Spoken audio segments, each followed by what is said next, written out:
I get a decent amount of questions regarding manufactured homes. Are they a good investment? Can you make them work? Is there any resale value whatsoever in them? Can you insure them? How do you buy them? Can you finance them? So we're going to do a quick video today for those of you that are looking for something that is potentially more affordable. Now here's the thing with the manufactured homes. Don't think of them as like a single wide trailer. Like, don't think about that. Because I know if you live up north, that's probably what you're thinking of, like a trailer park, and maybe it's kind of beat up looking. You don't love those. They're not maintained. They're not well taken care of.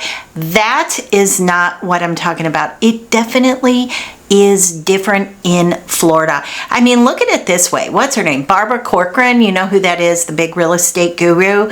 She lives in a manufactured home. Now, I will say that I do think it burned down during the California wildfires last year, but it was a couple $1 million. So there are some really beautiful mobile home communities, manufactured home communities in California, and they tend to be a lot nicer on the coast, just like Florida. So today we're going to talk through some options, what the pricing is, what the pros are, what the cons are. Grab your coffee. Let's get into this. All right, so if this is the first time we're meeting, you're just so happened upon this channel. My name is Barrett Pastor, and I've been a real estate broker for over 26 years. So hopefully I'm coming to you from a place of knowledge and experience, and I can help you navigate all things Florida real estate. Now, if you are new on this channel, we don't talk about the brochure living. We all know the good things about Florida, but on this channel, I like to bring you to reality. There is good and bad in every state. So if you're going to move across the country, I want you to know the good and the bad. The brochure living, you can pick up in a brochure. All right, so first of all, I'm going to use the words manufactured and mobile, I'm going to interchange those. In no world am I referring to a fifth wheel. In no world am I referring to something that is like a teeny tiny single wide. So what I'm talking about is a manufactured home that's basically put together on the site. I am also not talking about park rental. So yes, you can buy a manufactured home and put it in a park. And don't confuse this. You might say, well, wait a minute, isn't it all in a park? Yes and no. There's different ways to own the land with a manufactured home. So I'm just going to touch on that just for clarity purposes. So when you have park rental, that's where you tend to see the rental at $800, $900, even $1,000 a month. It can get very, very high. And the reason that I don't like park rental is that you don't have any ownership whatsoever in that land. So in some of these older communities that you hear about on the news, where people are getting literally just kicked out of their home essentially, because you have to pay to have your home moved, which is not cheap. So if the landlord that owns the land, that owns the park, decides that they're going to sell it to a developer, you're kind of stuck. You have to take your home and bring it elsewhere. So I don't love park rental for that reason. The next step down from that is going to be co-op ownership, and that is where basically you own a share in the company that owns the land. So you do have a little bit of say in it. It does give you some control, but if you want the most control, then you want to be in a park where you own the land. And you might say, well, are there any out there? Yes, there definitely are in Florida. There's a lot of them. And some of them are really fun and really nice. Now, what I would say is, to me, if you are 55 plus and you want something that feels very resorty, maybe has a nice pool, an activities director, tennis, pickleball, spaghetti dinner club, all that kind of stuff, I would look into buying in a community that's 55 plus. It just tends to be a little bit better in terms of having those amenities that you're looking for, especially if you're looking for a snowbird lifestyle or you want to be around other retirees. So we can easily, unless you're working with a bad agent, then they don't know what they're doing, but it's easy for a good agent to differentiate between park, co-op, and land ownership. There is a couple buttons we can click, and even if it's tricky, we can jump in tax record and there's a way for us to see that. So why would you want to buy a manufactured home? Let's talk about that for a minute. The biggest reason is a lower entry cost. So you can get a pretty nice manufactured home for $150,000 in Southwest Florida, not so much. You're going to probably be closer to like $175,000 to $225,000 opening price point. But you can get a front porch and a back porch. You can get a double wide. You can get a lot on a lake. And the other really good thing about them is they are now built for really high hurricane winds. So most of them are rated at 140 miles an hour in wind. So that takes you to like a Cat 4-ish. So a lot of those will stand up pretty well in something that, a disaster that could happen in Southwest Florida, and does. We get tropical storms, we get hurricanes. So if you've got one that's built well, you should be in good shape. The days of those older beat up manufactured homes, I'm just being honest here, that is not what we're talking about. We are talking about going somewhere, picking out what you want. There's all kinds of different floor plans that you can choose from, and a lot of them nowadays, you know how the manufactured homes, like the walls are sort of like plastic with seaming down each sort of, 10 feet or so. Anymore, you can have that drywalled on the inside. So it can really look more like a cute little cottage or a tiny home, not so tiny, as opposed to what they used to be. So your entry cost is much, much lower. Also, the construction and the setup is a lot quicker. So if you were going to go build a home, now you're not building a home in Southwest Florida for $250,000, you're not. But let's say you're going to build a home for $500,000. That may be a year and a half out. On most manufactured homes, it's much, much quicker, like less than 6 months. So if you buy in the off season, you can usually be in your place during season. So the setup, everything is just a lot quicker. And if you're doing one brand new, they're going to handle absolutely everything for you. So it is pretty easy. It also tends to give you a lower maintenance base. So again, I'm not talking about those really high fee mobile home parks, but in a co-op or in land ownership, your maintenance, your monthly maintenance is going to be really low. Even in a co-op, you can find those easily for under $150 a month. And that is in Naples as well. So sometimes they get up a little higher, $200, $250 if you've got a ton of beautiful amenities.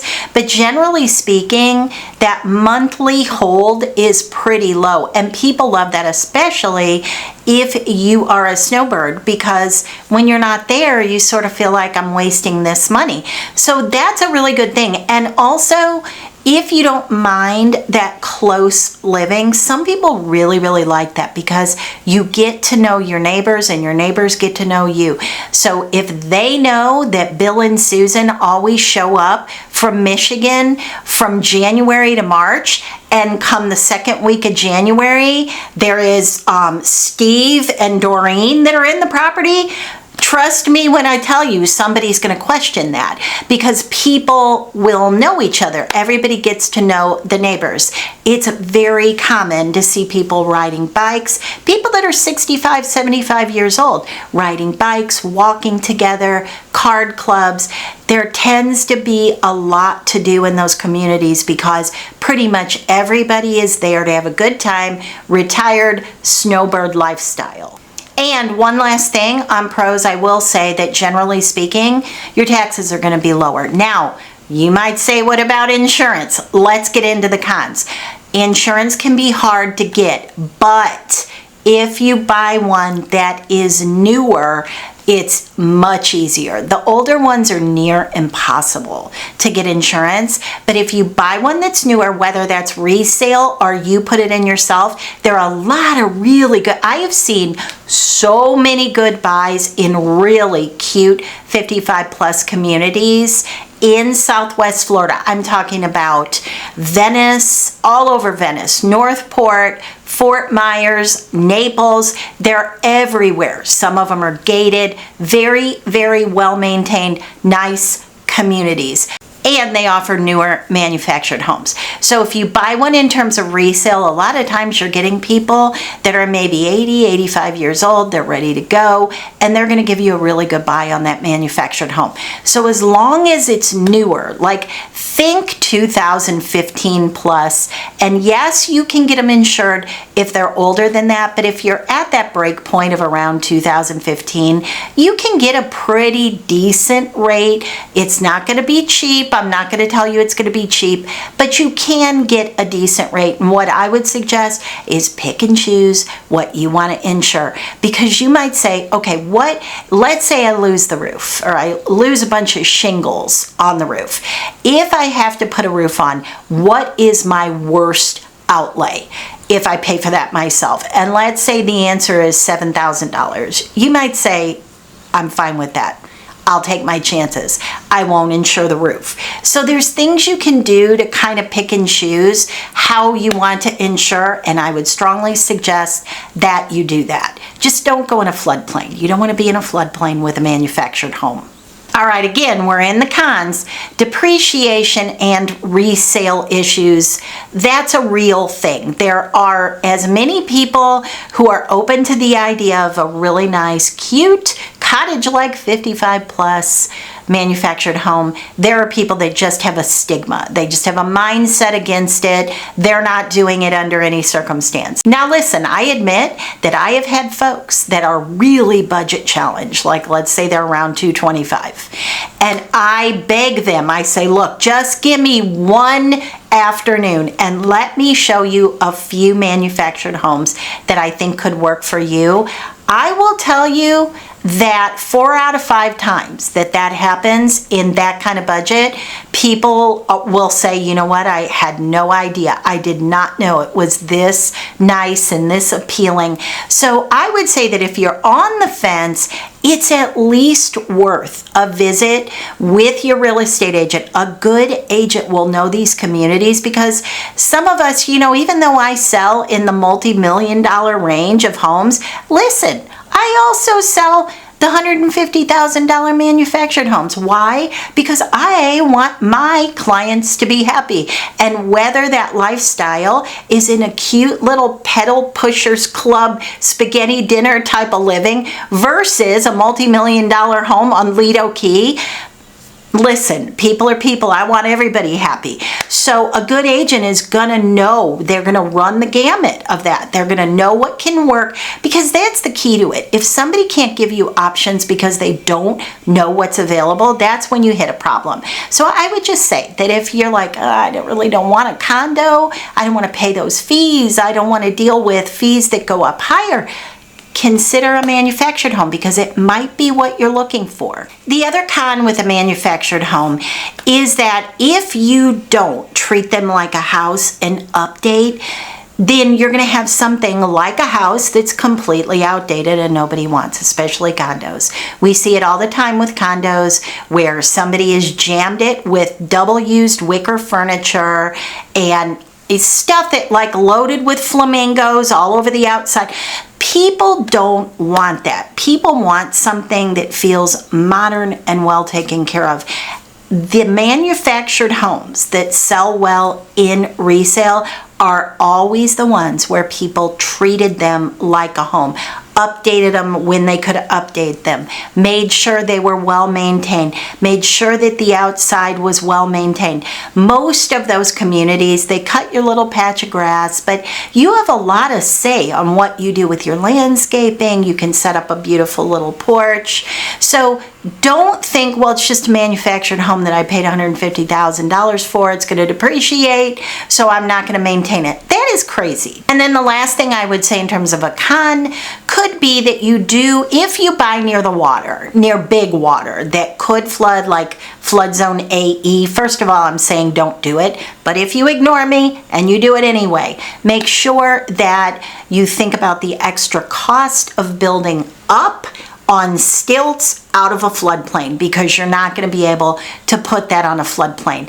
And if you go buy some land, like say way out in Golden Gate Estates, and you can get yourself where you're allowed to put a manufactured home on it, that can still flood out there. You don't want that. Water is going to be far worse than wind damage. So to me, as I look at the current state of Florida, so I would say if you're interested in Florida but you are really worried about the cost and you're in that kind of $200,000, $300,000 range, a manufactured home might bring you exactly what you're looking for. So if I can ever be of help, information to reach me is always down below in the description box.